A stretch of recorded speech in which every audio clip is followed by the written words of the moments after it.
Okay, so we also had two other definitions for those limits. And we're going to see the type of problems that are going to use those definitions. So just remember, here's the first one that we're going to use.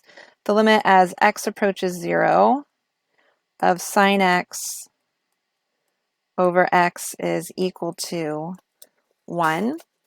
And then the other one that we're going to be using is the limit. We're going to be using this one later. As x goes to 0 of cosine x minus 1 over x is equal to 0. All right, so let's see the kind of problems we're going to see using those. Okay, so they're limit problems. So the instructions are going to change. It's no longer going to be find the derivative. It's going to be find the limit.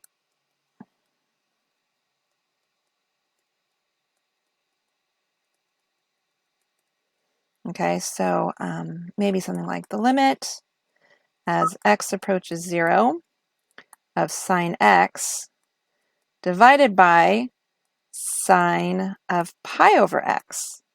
All right, so that's the whole argument, pi over x. Okay, so, well, again, if you plug in the 0, we get 0 over 0, okay? And notice we have a lot of the same components in this one, right? We have x is going to 0, and we have some signs. So what we're going to do now is we're going to play around with the arguments, because the thing is, and let me just do a little side note, I love side notes, the limit as x approaches 0 of sine x, over x, something like that. This could be for any argument. For instance, we could throw a 5 in front of that argument, and we would get a similar result. Okay, so it's not so much here. It's not so much that x is going to 0, it's that the argument is going to 0. So we can generalize it to look something like this. Okay, and in this case, let's see, if we have a constant right here, like pi, it really would just be like x, because if x is going to 0, then pi x is also going to 0. So here's what we're going to do. Okay, so that's our little thought bubble, just something to think about. So here's what we're going to do in our problem. We're going to play around with fractions. We know that how to multiply fractions and all those rules that follow. So I'm just going to separate out the numerator and the denominator and think of them as separate fractions, okay? So if I wanted to use our rule right here, I would have to, I would need an x in the bottom right here.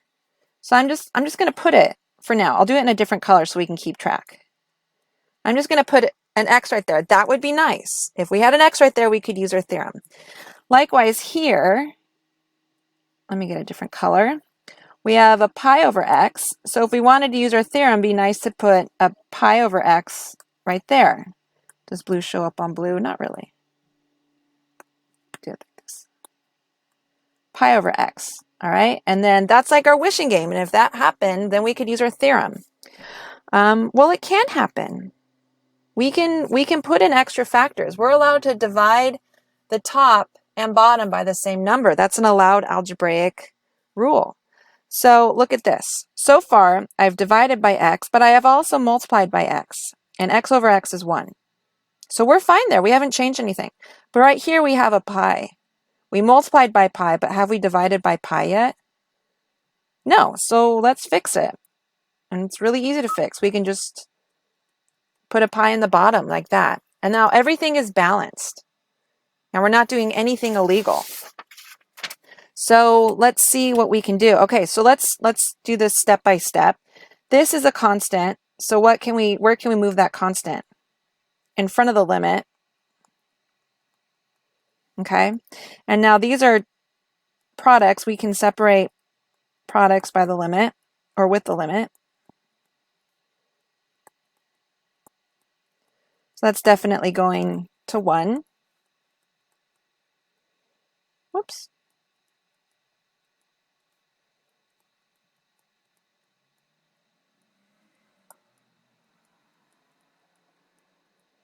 Okay, and then if x goes to 0, pi x is also going to 0. So we know that this whole thing is going to be 1 as well. So what are we looking at? We have the 1 over pi. This limit is 1. The next limit is 1. And so we're looking at 1 over pi. And then that's your solution. All right, let's do it again. Let's try another example. So the instructions are the same. Find the limit.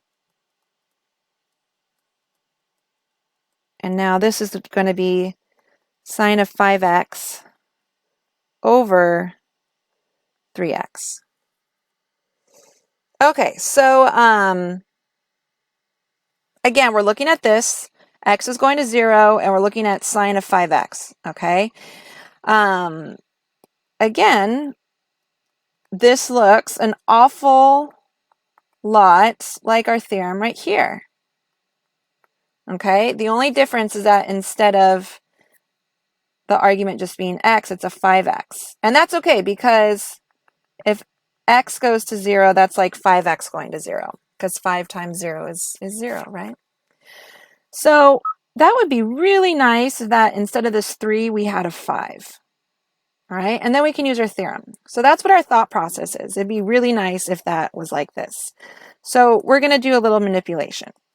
We have our limit. I don't like the 3 right there, so I'm going to separate it out from the rest of the fraction. I'm just going to move it outside. Okay, that's just how fractions work. I'm not doing anything illegal. And now the x stays behind. And what did we say would be nice? If there was a 5 right here. Okay, and let's put it in there. The only thing is we have to balance. So if there's a 5 in the bottom, to balance everything, we're going to need a 5 in the top. So we'll just do a 5 right there. Okay, well, 5/3 is a constant. Let's move it to the outside. And now we've created a situation where we can use our limit rule.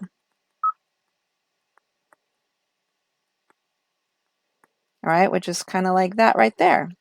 So we know that this limit is going to be 1. So what's our solution? 5/3. Okay. So fun, right? A little bit fun, because we get to kind of abstractly think how we can manipulate an expression to get where we want to go. All right, so let's do a third one. So same instructions. Find the limit. And your first step should always be to just plug in. Plug in the theta equals 0, just to see if it works, right? And in this case, it doesn't. The numerator is going to go to 0. The denominator will be 0, and then tangent of 0 is still 0. So again, it's 0 over 0. So that doesn't work. So we see that theta is going to 0, and we see sine. So that kind of, again, triggers our property. So what I'm going to do, my technique, is I'm going to try to want to manipulate that sine theta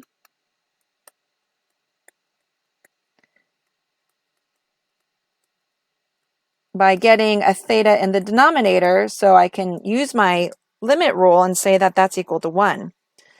Okay, so I want to divide the sine theta by theta. Okay, so that's really like multiplying by 1 over theta. So I'm going to do that. And that's going to be sine theta over theta in the top. And then we'll divide each term in the bottom by theta. Everything stays nice and balanced. So dividing all terms by theta.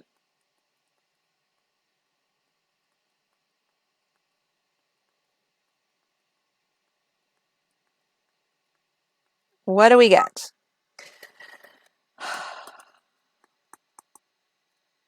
Not too many things simplify. We get this sine theta over theta. That was our goal. Theta divided by theta is 1, which is nice. So the only thing that we don't really know the limit as theta goes to 0 is this tangent theta over theta. So let's see again. So again, we're going to know what this is. It's going to go to 1 as theta goes to 0. That's going to stay 1. This is a mystery. So let's solve that mystery right now. So a little side note. Let's come down here and let's think about tangent theta over theta. All right, well, tangent is, I'm going to separate them. I'm going to move the tangent here. And tangent theta is sine over cosine, right?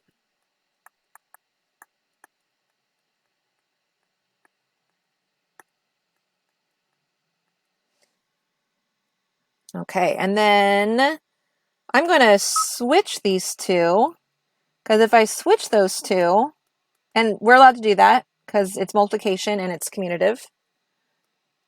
If I switch them, now I have sine theta over theta. And again, we know what that is as theta goes to 0. That's just going to become 1.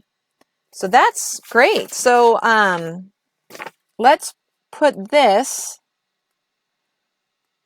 and rewrite tangent theta over theta as that, right? Because it's just a substitution. So now we have this. So limit as theta goes to 0. We have our numerator.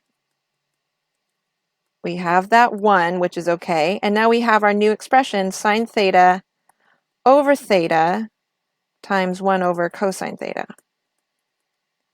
Okay, and then how limit laws work, we know that we can distribute the limit to the top and the bottom, and then we can distribute the limit to each factor in each term, right? So let's do that. Let's pretend we did that.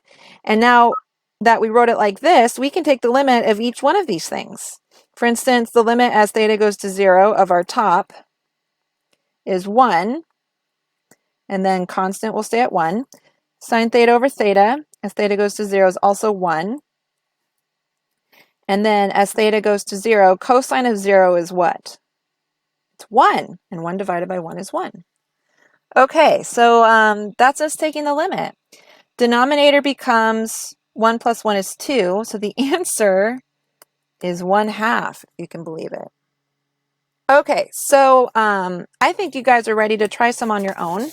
So I'll give you guys 2 to try, and the directions would be the same. Find the limit. And I'll write them out, and then you guys can push pause, work out the solutions, and then when you're done, push play and check your solutions.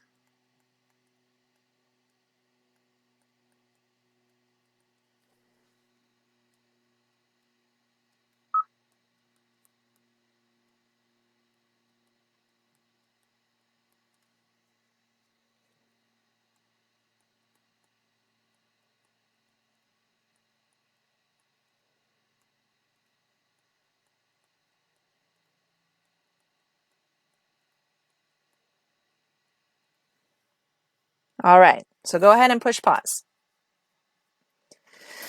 Okay, guys, so let's see how you did. All right, so here, this looks like both of our theorems, right? Really close, right? Cosine theta minus 1 over theta, we know that limit would be 0, and sine theta over theta is 1, okay? So we have those components. So let's play the it would be nice game. And I'm going to start that game by separating out our fraction. And we're allowed to do that. That's how multiplying by fractions work. And it would be nice if cosine theta minus 1, if there was a theta in the bottom, because then we can take that limit as theta goes to 0. And over here, well, let's do a little footnote, little thought bubble. We have this sine theta over theta, right? And it's equal to 1. But if we were to just look at that reciprocal then, what's the reciprocal of 1? It's still 1.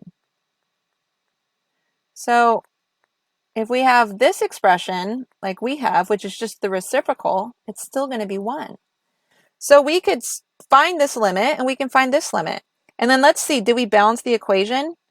We divided by theta, we multiplied by theta, right? Those cancel out to 1. We haven't changed the original expression, so we're good to go. All right, so now by limit definition, this is going to be equal to 0, and this is going to be equal to 1. So the limit is 0. The limit is 0. All right. So let's go to number 2. Number 2 is a little bit different. Do you see why it's different? Because now x is going to 1. X is going to 1. But look at this. If x is going to 1, what's happening to the argument? It's going to 0. Okay, it's going to 0. So let's have a thought bubble. The limit as x is approaching 1 of sine of x minus 1, this makes the whole argument go to 0, because if we plug in x equals 1, 1 minus 1 is 0. So even though it looks a little bit different, if we use that same argument in the bottom, we're going to be able to use our limit law. So all of these different tricky ways to use our limit law for that sine theta over theta. Okay, so again, that's another tool in our pocket. We know we can play around with the argument a little bit. And as we play around with the argument, it's going to affect what x is approaching. Okay, so another great example. So let's see if we can find an x minus 1. Did you guys try factoring that?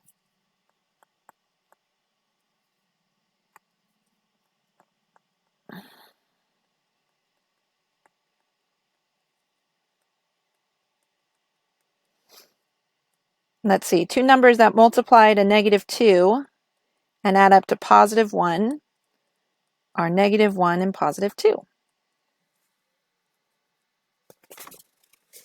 All right, and then, well, let's separate it out just to make it very clear.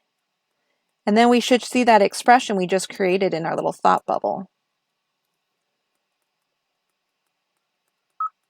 I'm going to separate out that numerator with one factor, x minus 1, and then we're left with the 1 over x plus 2 hanging out by itself. Okay, and then according to our limit laws, we can take the limit of the first expression times the limit of the second. We know that this is going to be equal to 1. Then over here, when we substitute in x equals 1, we get 1 over 1 plus 2. So your answer is 1 over 3. All right, so now we know how to find the derivative of trigonometric functions, and we also can play around with our two new limit laws.